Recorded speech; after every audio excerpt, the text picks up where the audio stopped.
Hi, this is Algebra 1, Lesson 84. We're going to talk about the multiplication of radicals and functions. We're starting on page 345. Okay, so we've talked about the product of square root rule, which is the square root of m times the square root of n equals the square root of m times n. Or we can say the square root of m times n equals the square root of m times the square root of n. We have used this several times to find the square root of 50. We've either done this with prime roots or with perfect squares. So if we were going to do it with prime roots, we would have to find the prime roots of 50, which would be the square root of 2 times the square root of 5 times the square root of 5, right? Or if we were going to do this with perfect squares, it would be the square root of 25 times the square root of 2. Either one of these would work, right? And then we can solve this. We can simplify this and do 5 times the square root of 2. If we have the square root of 2 times the square root of 3, we can rewrite this as the square root of 2 times 3, which equals the square root of 6. And there's no simplification that can be done from there. Okay, so let's try another example. Let's simplify 4 times the square root of 3 times 3 times the square root of 2. Since the order of factors doesn't matter in multiplication, we can rewrite this without changing the value. So we can write this 4 times 3 times the square root of 3 times the square root of 2. 4 times 3 is 12, and the square root of 3 times the square root of 2 is the square root of 6. Because there are no square roots that can come out of 6, that can't be simplified any further, and that would be your final answer. Okay, let's try another one.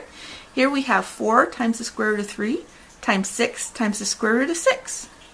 So we can rewrite this as 4 times 6 times the square root of 3 times the square root of 6. Okay, so this is 24, and this is the square root of 3 times 6, which is 18. Okay, now we have a perfect square in here. So we can pull that out. This equals 24 times the square root of 9 times 2, right? And the square root of 9 is 3. So this will equal 24 times 3 times the square root of 2, which equals 72 times the square root of 2. Don't leave it in this form. You need to think about what's underneath the radical and make sure it doesn't have any squares that can come out. This would not be a correct answer. You need to pull it out to this. Okay? Okay, here's some more. Simplify 4 times the square root of 3 times the quantity 5 times the square root of 2 plus 6 times the square root of 3. So now we're going to use the distributive property. Okay? And we'll have 4 times the square root of 3 times 5 times the square root of 2 plus 4 times the square root of 3 times 6 times the square root of 3. Okay, let's take the one on the left. 4 times 5 is 20. The square root of 3 times the square root of 2 is the square root of 6. And we already said that that can't be simplified farther. Plus 4 times 6 is 24 times the square root of 3 times the square root of 3, which is the square root of 9, and of course the square root of 9 is 3. So we can simplify this further by saying 20 times the square root of 6 plus, and this will be 24 times 3, which is 72. And that would be your answer. Okay, let's try this one. We have 4 times the square root of 2 times the quantity 3 times the square root of 2 plus 5. So once again, we're going to use the distributive property, and we'll have 4 times the square root of 2 times 3 times the square root of 2 plus 4 times the square root of 2 times 5, right?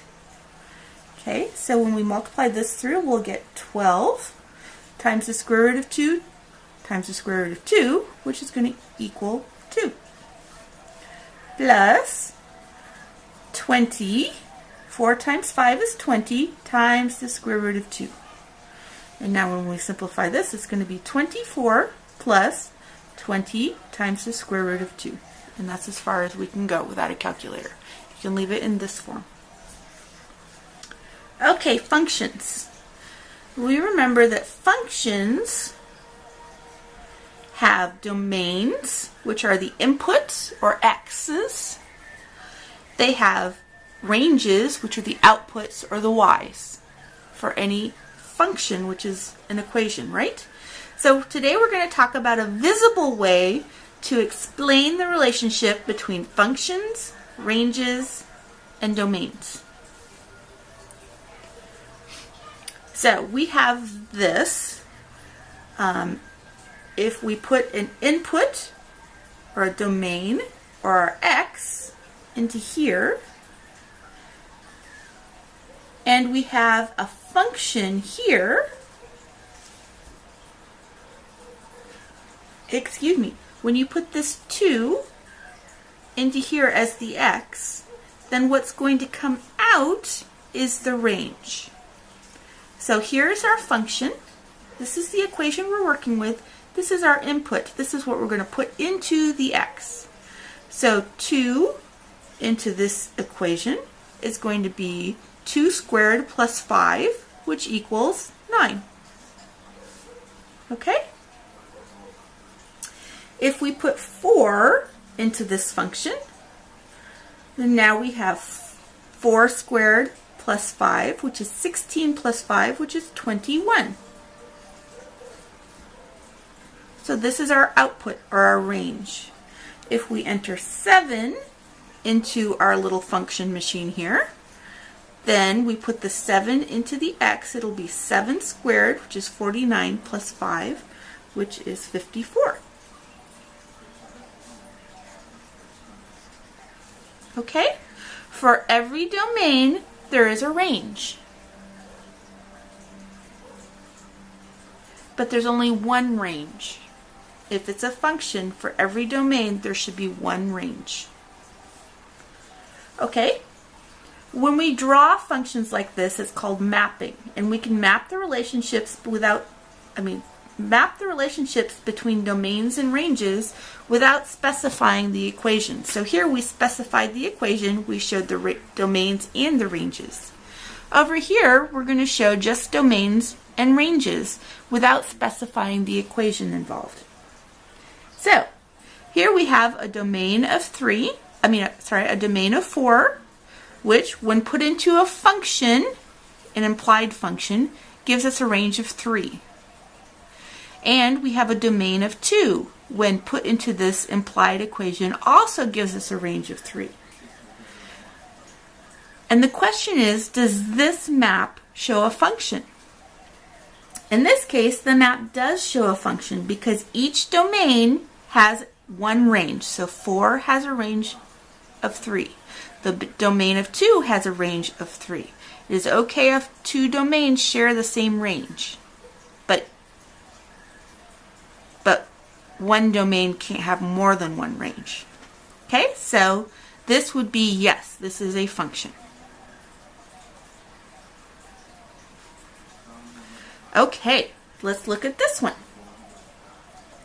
We have a domain of 4, which has a range of 3. We have a domain of 2, which has a range of 5. We have a domain of 1, which has a range of 6. So each domain listed has one range. So this would indeed be a function.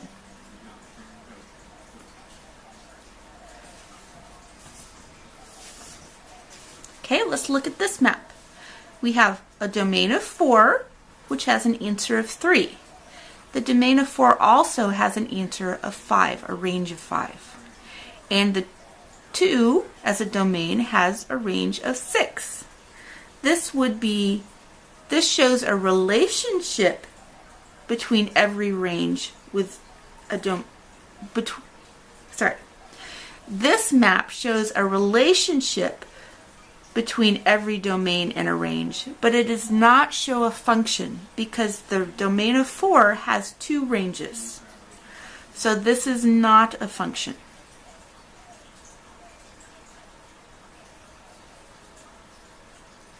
Okay? Okay, now we have domain of 4, which has a range of 3, a domain of 2, which has a range of 5, and a domain of 1, which does not have a specified range. So this would be not a function, and it's really not even a relationship. So not a relationship, because there is a domain that does not have a given range. So this is neither a function nor a relationship. The book also calls ranges images. So in this last example, let's back up a little bit. 3 is the image of 4, and 5 is the image of 2.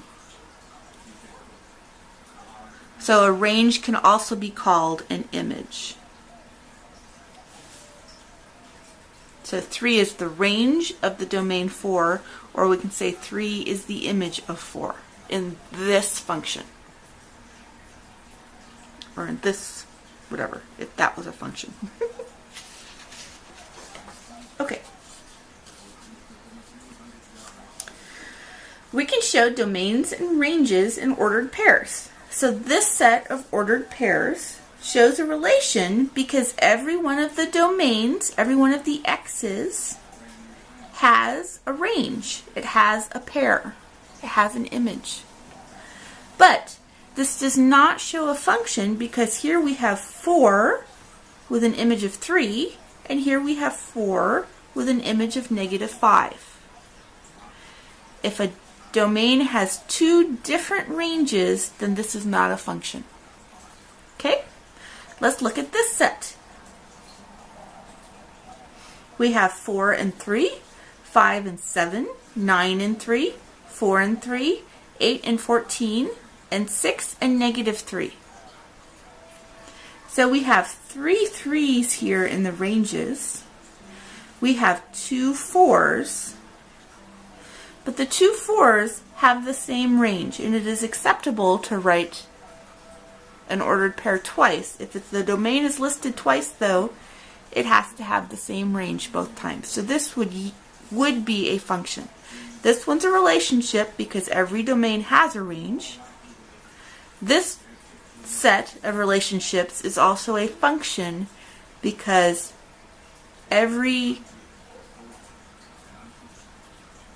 domain only has one range. Okay, let's keep going. Here's an example. Does the diagram designate a function? So in this set of domains, we have 4, which has a range or an image of 7. We have 5, which has an image of 2. And we have 6, which has an image of 14. So for every domain, there is a function. And for every domain, there's only one function. So the answer to this would be yes. Let's look at this one. Does the diagram designate a function? We have y, which has an image or range of p. We have a, which has an image of or range of x. And we have m, which has an image of x and 5. So this is a relationship because every domain is matched with at least one range. But this is not a function because m has 2 images, x and 5. Okay? Okay, let's look at this one. We have a domain of A, which has an image of 5. We have a domain of 4, which has an image of 5. And we have a domain of 7, which has an image of 11. Is this one a function? And the answer is yes. A has one range, 4 has one range, and 7 has one range. So each of the domains have one range, And it is okay if A and 4 share a range. So the answer to this is yes.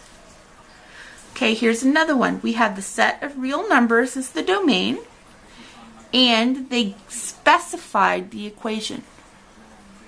They did not specify the range, but this is a function because we can determine the ranges by plugging in any real number into this function. Okay? And any real number into this function is just going to give one answer. If the domain that we plug into x is 1, then our range is going to be 3. If the domain we plug into here is -13, then our range is going to be -11. So for any real number we plug into this equation, we are going to get one range. So yes, this is a function. Okay, here's another one. Does either of the sets of ordered pairs shown below designate a function? So here we have 4 and 6, 7 and 2, and 4 and 5. This does show a relationship, but because this domain has two different ranges, this is not a function. Okay, let's look at this set of ordered pairs. 4 and 8, 15 and 6, and 11 and 7. We have 3 separate domains with 3 different ranges. So this one is a yes. Okay, here's a couple more. Which of the following sets of ordered pairs are functions? A has included in the set is 1 and 2, 2 and 3, 3 and 4, and 4 and 5.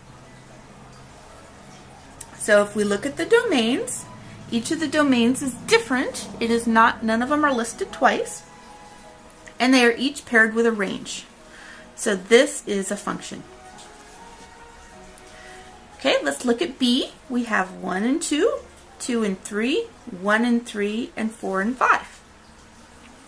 Here we have a 1 listed twice, and its range is different each time. So this is not a function. It would be considered a relationship, but it is not a function. Okay, let's look at this one. We have 4 and 3, 2 and 2, 4 and 3, and 3 and 3. Okay, we have 4 listed twice in the domain, but both times the range is the same. And we do have 3 listed 3 times, but the range is it's okay for the range to be duplicated. Here we have domains that are duplicated, but the range is the same both times. So this is a function. That would be a yes. Okay, here we have 1 and -1, 4 and -1, -1 and -1, and 3 and -2. So we do not have a domain that is replicated. It happens more than once. And several of our ranges are the same, but that's okay, that's acceptable. So this would be a yes. Okay, here's another one. Does the diagram designate a function? We have 7 with an image of 11, and 6 with an image of 4, and 6 with an image of 8. So the answer to this one is no, because the domain 6 has 2 images. It is not a function, but it would be a relationship. Does the diagram here show a function or a relationship? The question, here we have a domain of 6 and a range of 4. We have a domain of 7 and a range of 11, and we have a domain of 5 with no specified range. So in this case, the answer is no. It's neither a function, because 5 doesn't have a range, nor a relation. For the same reason, there's nothing here relating this to a range. So it is neither a function nor a relation. Okay, that is it for that lesson. Try the practice problems. Let me know if you have any questions. Thanks.